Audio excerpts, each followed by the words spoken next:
عبادت کے دو مفہوم حضرت امام رازی نے بیان فرمائے ہیں۔ آپ فرماتے ہیں التعظیم لامر اللہ، عبادت کا مفہوم یہ ہے کہ اللہ کے امور کا، اس کے حکم کی تعظیم کی جائے۔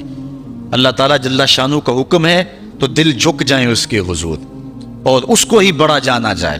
اور دوسری بات والشفقۃ علی خلق اللہ، عبادت کا مفہوم یہ ہے کہ مخلوق خدا پر شفقت کی جائے۔ حضرت امام غزالی نے اربعین کے اندر لکھا کہ عبادت کی 10 قسمیں ہیں، ان میں سے پہلی قسم نماز ہے جو عبادات میں سب سے اہم اور سب سے بڑی عبادت ہے۔ دوسری قسم زکوٰۃ ہے، تیسری قسم روزہ ہے، چوتھی قسم حج ہے، پانچویں قسم تلاوت کلام مجید ہے، اور چھٹی قسم ہر وقت ذکر الہی میں رہنا ہے، ساتویں قسم حلال رزق کے لیے کوشاں رہنا ہے، اور آٹھویں قسم پڑوسی، ہمسائے، ساتھی اور دوستوں کے حقوق ادا کرنا ہے، اور نویں قسم امر بالمعروف اور نہی عن المنکر کرنا ہے، اور 10ویں قسم اتباع رسول صلی اللہ علیہ وآلہ وسلم کرنا ہے۔ یہ عبادت کی صورت ہے۔ اب معاشرے کے اندر کچھ لوگ تو عبادت کرتے نہیں ہیں اور ان کا عبادت نہ کرنا غفلت کی وجہ سے۔ ایک طبقہ ہے کہ وہ عبادت کا قائل ہی نہیں، وہ داہری ہیں، اللہ کے وجود کا انکار کرنے والے ہیں۔ اور ایک طبقہ تیسرا وہ ہے جو عبادت کرتا ہے لیکن اللہ کے علاوہ کچھ اور لوگوں کی، جس طرح کہ بت پرست ہیں یا دیگر لوگ۔ لیکن اہل ایمان جو ہیں وہ اللہ کی عبادت کرتے ہیں، اس کے علاوہ کسی اور کی عبادت نہیں کرتے، اس عبادت میں تساہل اور سستی نہیں کرتے، نمازوں کو 5 گانا وقت پہ ادا کرنا اپنا معمول رکھتے ہیں، اور یہی زندگی کا حسن ہے اور یہی زندگی کا جمال ہے۔ اور جو شخص اللہ کے حضور جھکنا چھوڑ دے، اللہ تعالیٰ اس کے رزق سے بھی، اس کی عمر سے بھی برکت اٹھا لیتا ہے۔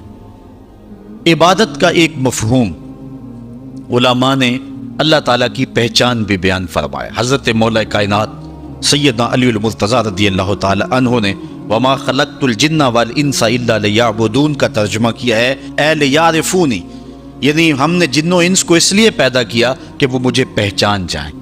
اللہ تعالیٰ جل شانہ کی پہچان بندے کے اوپر جو ہے وہ ضروری ہے، اور جو شخص اس دنیا پہ رہ کے رب کی معرفت حاصل نہ کر سکا تو وہ قیامت کے دن بھی نابینا اٹھایا جائے گا۔ اللہ تعالیٰ جل شانہ نے یہ بات قرآن میں واضح طور پہ بیان فرمائی، من کان فی ھذہ اعمی فہو فی الآخرۃ اعمی واضل سبیلا، جو اس دنیا پر اندھا رہا کل قیامت کے دن بھی اندھا ہی اٹھایا جائے گا۔ اس سے ان آنکھوں کی جو ہے وہ بے نوری مراد نہیں ہے، وہ تو حدیث میں آتا ہے جو آنکھوں سے آزمایا گیا کل قیامت کے دن اس کو اللہ جزا دے گا۔ اس سے دل کی بے نوری مراد ہے۔ ساری زندگی گزار دی، کاروبار کا پتہ کیسے کرنا ہے، سیاست کا پورا پتہ ہے کیسے کرنی ہے، ایک ایک امر کا پتہ ہے، ہر چیز کا پتہ ہے، نہیں پتہ تو جس نے پیدا کیا ہے، جو ہمارا خالق ہے، جو ہمارا رازق ہے، جو ہمارا مالک ہے، ہم لمحہ لمحہ ایک ایک ساتھ ایک ایک گھڑی جس کے محتاج ہیں۔ شیخ سعدی فرماتے ہیں سانس اندر جائے تو پھر بھی اس کے محتاج ہیں، اندر سے خیریت سے باہر آئے تو پھر بھی اس کے محتاج ہیں، اگر اندر والا باہر نہ آئے تو پھر بھی موت، باہر والا اندر نہ جائے تو پھر بھی موت۔ تو ہم ایک سانس میں کئی بار اس کے محتاج ہیں اور لمحہ لمحہ اس کے محتاج ہیں، جو ہماری ہر ضرورت کی کفالت کرنے والا ہے، جو ہمارا خالق بھی ہے، رب بھی ہے، مالک بھی ہے اور ضروریات کا کفیل بھی ہے، اور اس کو ہم نہیں پہچانتے۔ باقی ہر دنیا کی چیز ہمیں آتی ہے، ہمیں ایک ایک چیز سے پتہ ہے، ہمیں اتنا بھی پتہ ہے کہ فلاں کرکٹر نے چوکے کتنے لگائے اور چھکے کتنے لگائے ہیں، اس نے فلاں میچ میں سینچریاں کتنی کی ہیں، ہمیں اتنی تفصیلات کا علم ہے، ایک ایک شخص کے بارے میں ہمیں پتہ ہے، لیکن نہیں پتہ تو اس کا نہیں پتہ جو ہماری شاہ رگ سے بھی نیڑے رہتا ہے، جو ہمارے دلوں کے قریب رہتا ہے، جس نے ہمیں زندگی کی بہاریں اور زندگی کا جمال دیا۔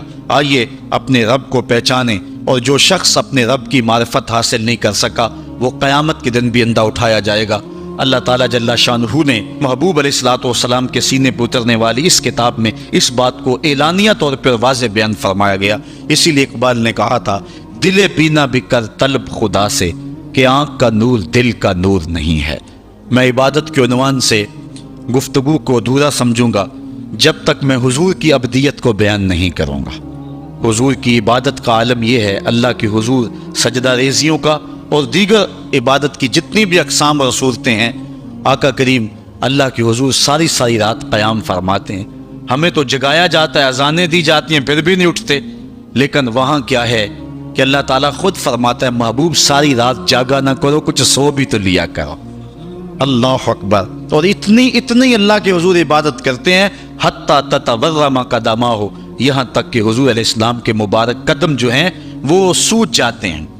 اور آقا کریم علیہ السلام سے کہا گیا حضور آپ کے وسیلے اور صدقے سے اللہ نے اگلوں اور پچھلوں کے گناہ معاف کر دیے، لیکن اس کے باوجود بھی آپ اتنی کثرت کے ساتھ عبادت کرتے ہیں۔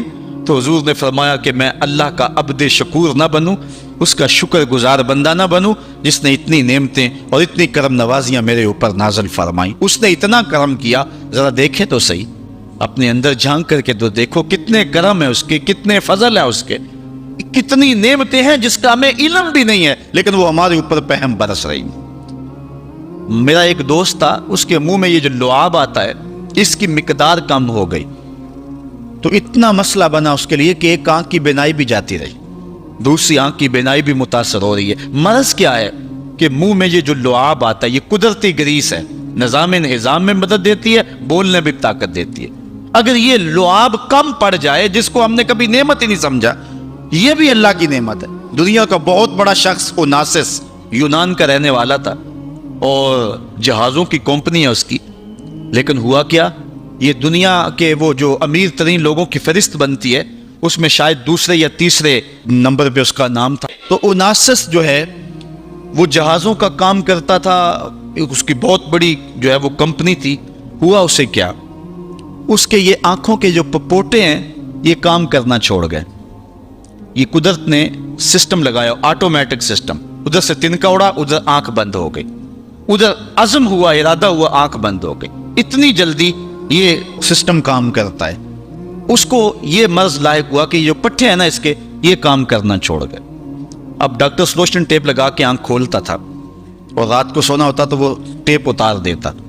کسی نے اوناسس سے پوچھا کہ تیری زندگی کی سب سے بڑی آرزو، انٹرویو کرتے ہوئے اس نے کاش میں اپنی آنکھیں اپنی مرضی سے کھول سکوں۔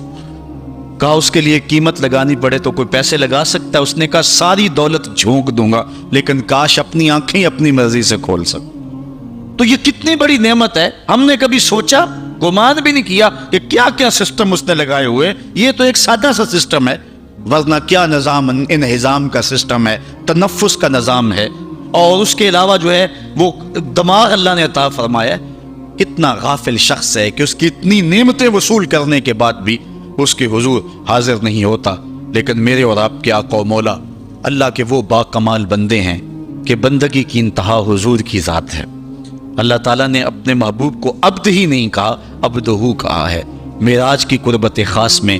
اس کے باوجود اللہ جل شانہ کے حضور جب پیش ہوتے ہیں تو اللہ تعالیٰ جل شانہ اپنے محبوب سے کہتا ہے بما اشرفک یا احمد، پیارے بتا تجھے کس چیز سے نوازوں؟ تو محبوب جواب میں عرض کرتے ہیں بنسبت الیک شرفنی بالعبودیہ، مالک مجھے اپنا بندہ کہہ کے پکار دے۔ بندے کے لیے سب سے بڑا اعزاز ہے کہ وہ بندہ ہو، اس کا غلام ہو اور اس کے حضور سر پر سجود رہے۔ اللہ تعالیٰ مجھے آپ کو اپنی رحمتوں اور کرم نوازیوں کا نور نصیب فرمائے۔ حضرت انس رضی اللہ تعالیٰ عنہ روایت کرتے ہیں، امام بخاری نے اور امام مسلم نے اس حدیث کو اپنی اپنی اسناد کے ساتھ بیان کیا ہے۔ حضرت انس حضور کے خادم خاص ہیں، ویسے سارے صحابہ حضور کے خادم تھے، میں بھی حضور کا نوکر ہوں، آپ بھی حضور کے نوکر ہیں۔ تو لیکن جب کہا جائے کہ حضور کے خادم کا نام کیا ہے تو نام حضرت انس کا آتا ہے۔ ان کے والد تھے حضرت ابو طلحہ اور والدہ تھی ام سلیم، اور یہ ایسے خوش نصیب لوگ ہیں کہ ان کے بارے میں فرمایا گیا کہ ام سلیم جیسی بیوی کوئی نہیں اور ابو طلحہ جیسا شوہر کوئی نہیں۔ حضور جب ہجرت فرما کے مدینہ تشریف لائے نا تو حضرت انس اس وقت چھوٹی عمر میں تھے، تو حضرت ام سلیم ان کو لے کر کے حضور کی خدمت میں چلی گئیں اور عرض کی حضور یہ گھر کے کام کاج کیا کرے، کوئی گھر کا سودا سلف لانا ہو تو یہ آپ کی نوکری کیا کرے۔ پھر حضور حضرت انس سے بے پناہ محبت کیا کرتے، کبھی انس کہتے، کبھی انیس کہتے، کبھی یا ذل اذنین، او دو کانوں والے، کبھی یوں پیار کرتے۔ کہتے ہیں ایک بوٹی تھی نمکین، میں پہاڑوں سے کاٹ کے لاتا تھا اور اپنے ہم عمر بچوں کو دیتا، اس بوٹی کا نام حمزہ تھا۔ حضور نے مجھے ایک دن دیکھا اور فرمایا یا ابا حمزہ، او ابو حمزہ۔ حضور مجھے ابو حمزہ کہہ کے بھی پکارتے، انیس بھی کہتے، انس بھی کہتے، اور مجھے یا ذل اذنین، او دو کانوں والے، یہ کہہ کے بھی پکارتے تھے۔ حضور بڑی محبت کرتے، 10 سال تک انہوں نے حضور کی نوکری کی ہے، اور کہتے 10 سال میں ایک بار بھی ایسی نہیں آئی کہ حضور نے مجھے جھڑکا ہو، بس مجھے پیار ہی کیا ہے، چونکہ رحمت للعالمین جو ہیں۔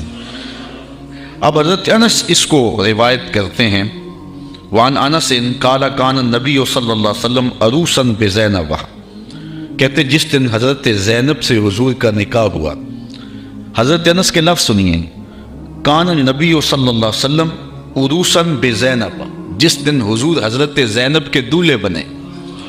حضرت انس روایت کرتے ہیں جس دن حضور حضرت زینب کے دولہے بنے، فعامدت امی ام سلیم الی تمر و سمن و عقد، تو میری ماں ام سلیم نے کچھ کھجوریں، کچھ گھی اور کچھ پنیر لے کر اس کا حلوہ تیار کیا، فصنعت حیسن، ایک حلوہ تیار کیا، فجعلته فی طور، اور ایک برتن میں ڈال کر کے، فقالت، فرمایا، یا انس اذهب بهذا الى رسول اللہ، یہ حلوہ حضور کی خدمت میں لے جاؤ، یہ حضور کے پاس لے جاؤ۔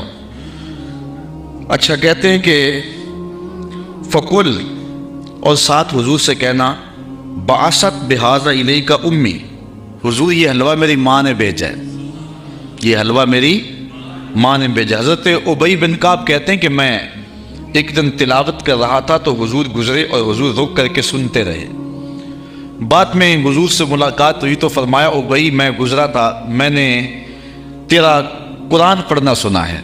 تو حضرت ابی بن کعب کہنے لگے کہ حضور اگر مجھے پتہ ہوتا نا کہ آپ سن رہے ہیں تو میں اور سوار کے پڑھتا۔ اعلیٰ حضرت اس حدیث کے تحت لکھتے ہیں کہ کسی کو دکھلانے کے لیے پڑھنا ریاکاری ہوتا ہے اور اجر کو ضائع کر دیتا ہے، لیکن حضور کو دکھانے کے لیے اگر کرو تو اجر ضائع نہیں ہوتا، اجر دوہرا ہو جاتا ہے۔ اس لیے حضرت ابی بن کعب نے کہا کہ اگر مجھے پتہ ہوتا نا کہ آپ سن رہے ہیں میں اور سوار کے پڑھتا۔ حضرت انس کی ماں نے کہا کہ حضور کو بتانا کہ یہ میری ماں نے بھیجا ہے، چونکہ جب حضور کو بتاؤ گے تو حضور دعا دیں گے۔ ایک دن حضور کسی صحابی کے گھر کے دروازے پہ گئے اور آقا کریم کی عادت یہ تھی کہ السلام علیکم کہتے، جا کہا السلام علیکم، وہ دروازے پہ کھڑا تھا، سن لیا حضور آئے ہو تو پتہ نہ چلا ہو کہ کون آیا ہے۔ اب اس نے منہ کے اندر کہا وعلیکم السلام، آواز کو اونچا نہیں کیا۔ حضور نے پھر کہا السلام علیکم، تو حضور علیہ السلام نے جب کہا تو اس نے پھر جو ہے وہ چپکے سے کہا وعلیکم السلام، پھر حضور نے تیسری مرتبہ کہا السلام علیکم، تو اس نے پھر چپکے سے وعلیکم السلام کہا۔ حضور کی عادت تھی 3 مرتبہ کہتے اور پھر واپس چلے جاتے، تو حضور واپس پلٹے تو صحابی حضور کے پیچھے بھاگے۔ حضور فرمایا، میاں میں نے تو 3 مرتبہ سلام کہا تھا، تو حضور کی بارگاہ میں عرض کی، حضور میں نے تینوں بار جواب دیا تھا، لیکن میں نے اونچی جواب اس لیے نہیں دیا تھا کہ حضور بار بار سلامتی کی دعا دیتے رہیں، اگر میں پہلی مرتبہ وعلیکم السلام کہہ دیتا تو آپ دوسری 2 مرتبہ تو نہ کہتے، تو آپ بار بار مجھے سلامتی کی دعا دیتے رہیں۔ حضرت انس کی ماں نے اس لیے جو ہے وہ اپنے بیٹے کو کہا کہ جا کے بتانا تاکہ حضور دعا دے دیں، تو کہا کہ جا حضور سے کہنا کہ حضور یہ میری ماں نے بھیجا ہے، وَهِيَ تُقْرِئُكَ السَّلَامَ، اور حضور وہ آپ کو سلام بھی کہتی تھی، آپ کو سلام بھی کہتی تھی۔ کتنا خوبصورت انداز حضرت انس کی والدہ کا۔ ہمارے یہاں ایک ساتھی ہیں، میں عمرے پہ حاضر ہوا تو میں ایئرپورٹ پہ تھا تو انہوں نے اپنی والدہ سے میری بات کروائی، تو بڑے لوگوں نے کہا وہاں حضور علیہ السلام کی بارگاہ میں ہمارا سلام پیش کرنا، لیکن اماں جی کا انداز اتنا میٹھا تھا اور اتنا پیارا تھا تو مجھے فون پہ کہنے لگے جا کے سرکار نے میرا السلام علیکم دے دینا۔ تو حضرت انس کی ماں نے کہا کہ حضور کی خدمت میں جا کے میرا سلام بھی پیش کرنا اور بتانا کہ یہ انس کی ماں نے بھیجا ہے، اور ساتھ تیسری بات وَتَقُولُ إِنَّ هَذَا لَكَ مِنَّا قَلِيلٌ یا رسول اللہ، اور کہنا حضور یہ ہماری طرف سے تھوڑا سا نذرانہ ہے، قبول کر لو، یہ زیادہ نہیں ہے، یہ بہت تھوڑا سا ہے، اس کو قبول کر لو۔ کہتے ہیں میں حضور کی خدمت میں حاضر ہوا، فَذَهَبْتُ فَقُلْتُ، میں حاضر ہوا، جو ماں نے کہا تھا وہ میں نے کہہ دیا۔ 3 باتیں ماں نے کہی تھی، ایک کہنا کہ حضور میری امی نے بھیجا ہے، دوسرا کہ حضور آپ کو سلام بھی کہتی تھی، اور تیسرا کہ کہتی تھی کہ حضور یہ ہماری جانب سے تھوڑا سا ہے۔ تو حضور کی خدمت میں جا کے میں نے کہہ دیا، فقال داؤ، حضور نے فرمایا رکھ دو، ثم قال، پھر کہا اذهب فدعو لی فلانا و فلانا و فلانا، پھر فرمایا اٹھو فلاں کو بلا لاؤ، فلاں کو بلا لاؤ، فلاں کو بلا لاؤ۔ رجالن سماہم، حضور نے بہت سارے لوگوں کے نام بتائے کہ جاؤ فلاں کو بھی بلا کر کے لاؤ، فلاں کو بھی بلا کر کے لاؤ، اور پھر فرمایا وَدْعُ لِي مَن لَقِيتَ، اچھا جو بھی ملے اس کو بھی دعوت دے آنا۔ کچھ لوگ نام بنام بتائے کہ ان کو تو جا کے بلا کے لاؤ نا، اور ان کو پیغام میرا دے کے آؤ، اور پھر کرنا راستے کے اندر اگر تمہیں کو ملے تو اسے بھی کہہ دینا کہ تیری حضور کے گھر دعوت ہے۔ اچھا، حضرت انس رضی اللہ تعالیٰ عنہ فرماتے ہیں کہ میں چلا فدعوت من سما ومن لقیت، جو حضور نے نام بتائے تھے میں نے جا کے ان کو بھی کہا، اور جو راستے میں ملا میں نے اسے بھی کہا، اور میاں تجھے حضور بلا رہے ہیں، حضور کے گھر میں تیری دعوت ہے۔ فرجعت فاذا البیت غاص باہلہ، کہتے جب میں واپس پلٹا نا تو حضور کا ویڑا لوگوں کے ہجوم سے بھرا ہوا تھا۔ یار کوئی منسٹر دعوت دے کہ بیٹے کی شادی ہے آنا، تو لوگ پھولے نہیں سماتے، بتاتے پھرتے آج میں بڑا مصروف ہوں، میاں آج کیا ہے؟ جی آج میں نے شادی پہ جانا ہے۔ یار جس کو منسٹر بلائے، جس کو ایم پی اور ایم این اے بلائے، وہ تو خوشی سے پھولا نہ سمائے کہ آج فلاں گھر میری دعوت ہے، پھر ان کی خوشی کا عالم کیا ہوگا جن کی دعوت محمد عربی کے گھر میں تھی۔ تو کہتے جب واپس پلٹا تو گھر بھرا ہوا تھا لوگوں سے۔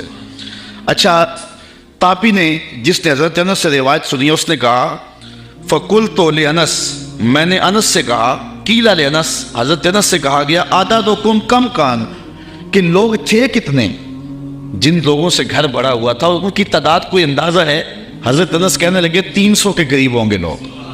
میں ایسے گیا اور ایسے پلٹ کے آ گیا، اور جب واپس آیا تو 300 لوگوں سے حضور کا گھر بھرا ہوا تھا۔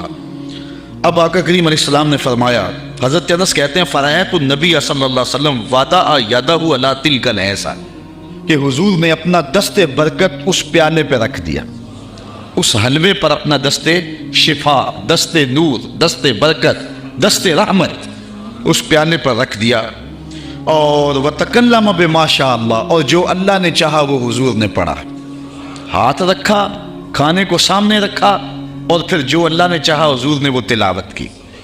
اللہ اکبر۔ اب کوئی ضد کرتا ہے کہ میں سامنے کھانا نہیں رکھنا تو نہ رکھے، اس کی مرضی، لیکن حدیث یہی ہے کہ حضور علیہ السلام نے سامنے رکھا، ہاتھ بھی رکھا، اور جو اللہ نے چاہا پڑھا بھی حضور نے۔ اچھا، پھر اس کے بعد کیا کیا؟ ثم جعل یدعو عشرۃ عشرۃ یاکلون منہ، فرمایا 10 آتے جاؤ، 10 آتے جاؤ، 10 لوگ آتے گئے، ویقول، اور حضور علیہ السلام ان کو فرماتے تھے لہم، ان کو اذکر اسم اللہ ولیاکل کل رجل مما یلیہ، کہ ہر شخص اللہ کا نام لیتا جائے اور اپنے سامنے سے کھاتا جائے۔ قال فاکلوا حتی شبعوا، کہتے ہیں کہ لوگ کھا گئے حتیٰ کہ رج گئے۔ فخرجت طائفۃ ودخلت طائفہ، ایک گروہ جاتا دوسرا آ جاتا، حتی اکلوا کلہم، یہاں تک کہ سب نے ایک پیالے سے کھانا کھا لیا۔ قال لی یا انس ارفع، حضور نے مجھے کہا انس، جب سب لوگ کھا چکے تو حضور فرمایا انس پیالہ اٹھا لو، یہ برتن اٹھا لو۔ فرفعتو، کہتے ہیں میں نے وہ برتن اٹھا لیا۔ اب آگے حضرت انس کی سنیے، کہتے ہیں فما ادری ہینا وضعت اکثر ام ہینا رفعت، حضرت انس کہتے ہیں میں فیصلہ نہیں کر سکتا کہ جب میں نے پیالہ رکھا تھا حلوہ اس وقت زیادہ تھا یا جب اٹھایا تھا اس وقت زیادہ تھا۔ دست شفا آیا تو برکتیں ہی برکتیں آ گئی۔